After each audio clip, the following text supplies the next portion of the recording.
Hey everybody, it's Carrie Green with Carrie Green Real Estate here. I'm coming on to be talking about some new things that are happening this year in the real estate market, a little bit about how transactions are going to be working, and really get some consumer information out there. So if you are looking to buy, rent, sell anytime in the next 5 years, you're going to want to like and subscribe. You don't want to miss a moment.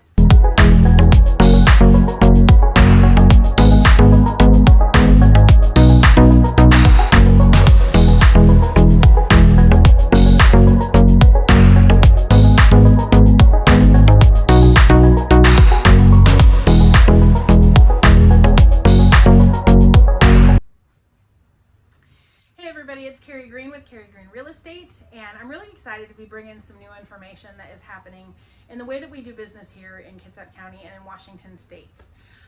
So at the end of 2023, there was a lawsuit that was brought against some real estate agents for incorrectly or not disclosing correctly the way that a buyer's agent is paid, right? So early on in my career, I was told to tell, Mr. Buyer, hey, who pays for your fee?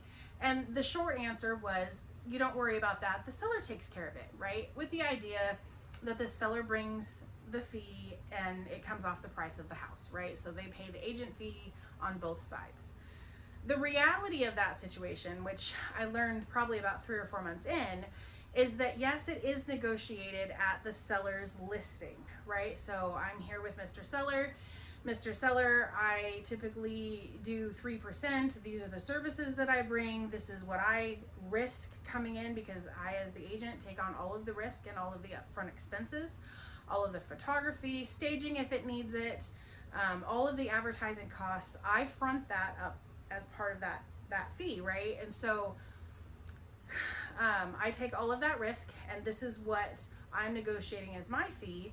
And then there is this other fee for the buyer's agent. The reality is you can negotiate at zero. That's a truth. You don't have to negotiate for a buyer's agency or a buyer's agent. But depending on the price of the home, and this isn't for every home because every person is different, every house is different. But when it comes to budget homes, which is largely what Kitsap County is, when you're looking at bringing a budget home to the market and you don't offer compensation for the buyer's agent, so Mr. Buyer over here, he can't afford necessarily to bring the buyer's agency fee. So at the end of the day, they're going to be asking for that in the offer anyways. And so, or they can tell their agent, I don't want to see any homes that don't offer compensation because I can't afford to bring that to the table, right? So nobody's going to work for free, and you need to be represented in your transaction. It sounds really romantic to go out and go on Redfin and purchase your own home, but the reality is that's where things get missed. That's where the steps get missed, and that's where I become responsible for your best interest, right? To give you the information to make solid choices. So when it comes down to it, the reality of the situation is that yes, the seller negotiates the fee, right? Typically, I do 6%, 3% for my agency fee, and then 3% for the buyer's agency fee. And then that goes down and is split with the brokerage and the brokerage and the agent, right? So that being said, that can be negotiated differently. It totally depends. I've had sellers that we talked about going ahead and bringing seller concessions, and so we took some off of the fee and adjusted those things, but typically it's 2.5% to 3%. 2% is usually much lower than what the average is in Washington State right now. And that covers all of the expenses and the fees and everything that it takes to do this. But the funds that actually come to the table that will pay both sides is typically in the financing or in the dollars that come to the table to pay the price. Because yes, it's negotiated over here, and on one hand, it's the idea that it comes off the price of the house. But the reality of the situation is, in a perfect world, your house is worth X amount, and then you add those fees in there, right? So whatever, if it's 6%, then you would add that on top and you'd sell your house for that. That's how any other regular market would work. But we're in a housing market, so we have to take into account what's going on around and what your principal is, what needs to be paid off, and there's a lot more that goes into that. So at the end of the day, it is negotiated over here, right? But the dollars, the physical dollars that come in to pay both agency fees are typically involved in the dollars that come in by the buyer. So if you are a buyer and you're financing your home and the price of the home is X amount of dollars and I've negotiated 6%, your dollars are paying for that fee. You're financing that fee as part of the price of the house. And it's always been that way, right? Since I have been in the industry, I've talked to other people, it's been like that for the last, 20 years, 30 years, 40 years in Washington State. So for us, it's a disclosure issue. It's making sure that we as agents are disclosing correctly, right? And I was told early in my career when I was listening to coaches, don't tell anybody what your commission is. They're not going to understand. I think that the consumers are smart enough to understand what I bring to the table, what I bring up front, and what I'm going to be doing for them and why it's so important. So the reality is you guys are smart enough to figure it out. We need to be disclosing things exactly as they should be. You need to be given accurate information.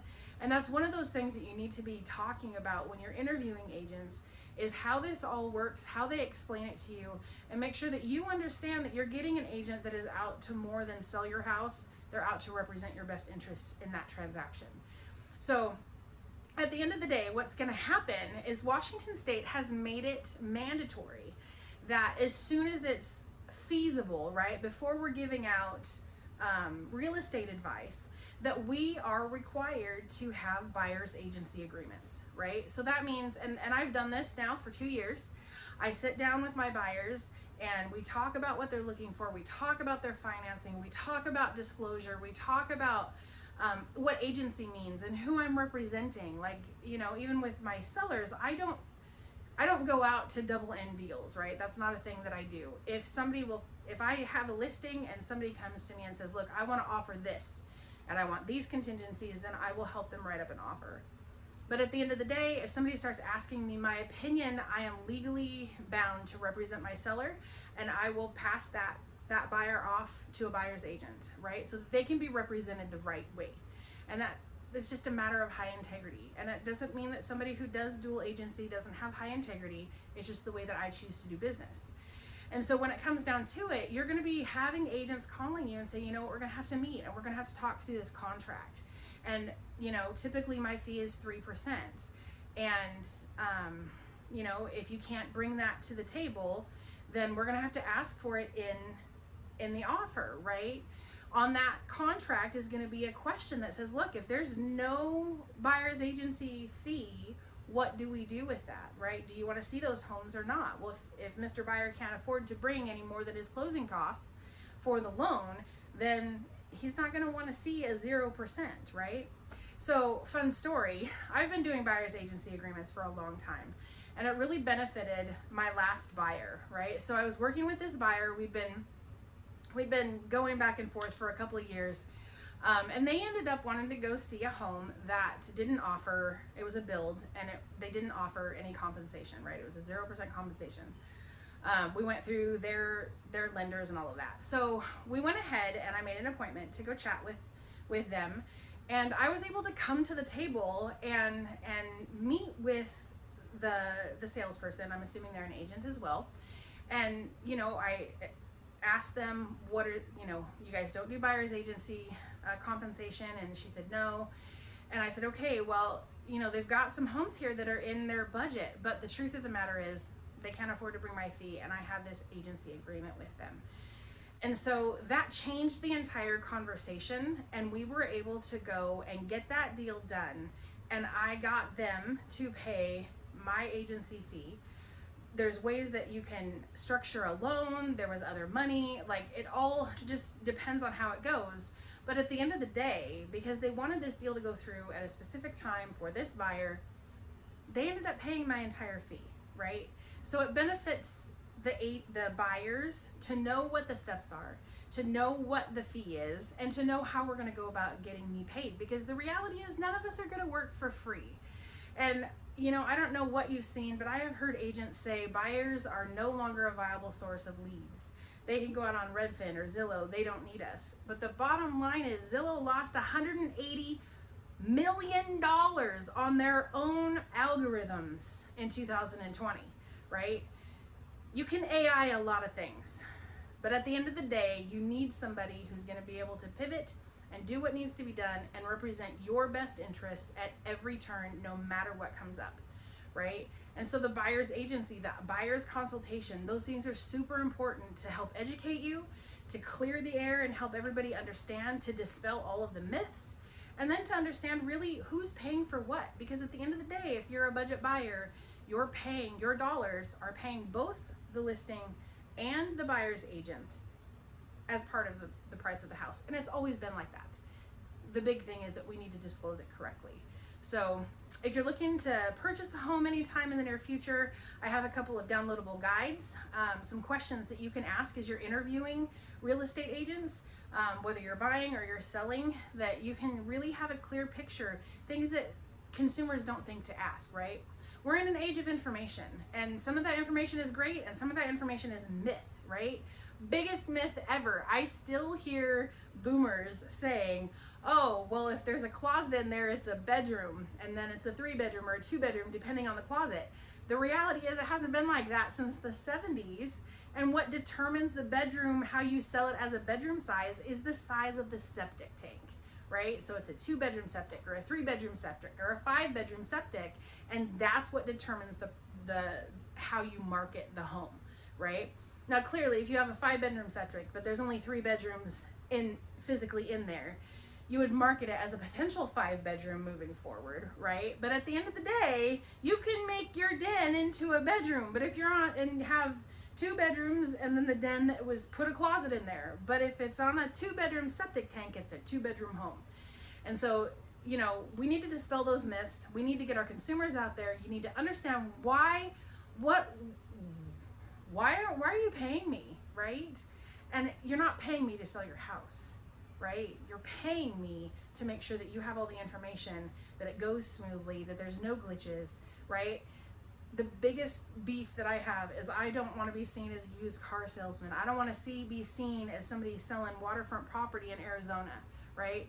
Everybody is smart enough to understand that. And my job, because it's what I do every day, is to make sure that those myths are dispelled and to help you understand as we're moving into the next market what we can be expecting.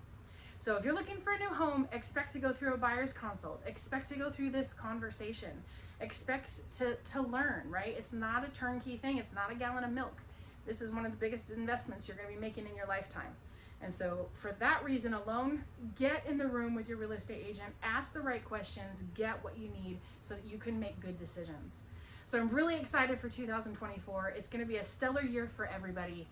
If you've been waiting for interest rates to come down, now is your time, right?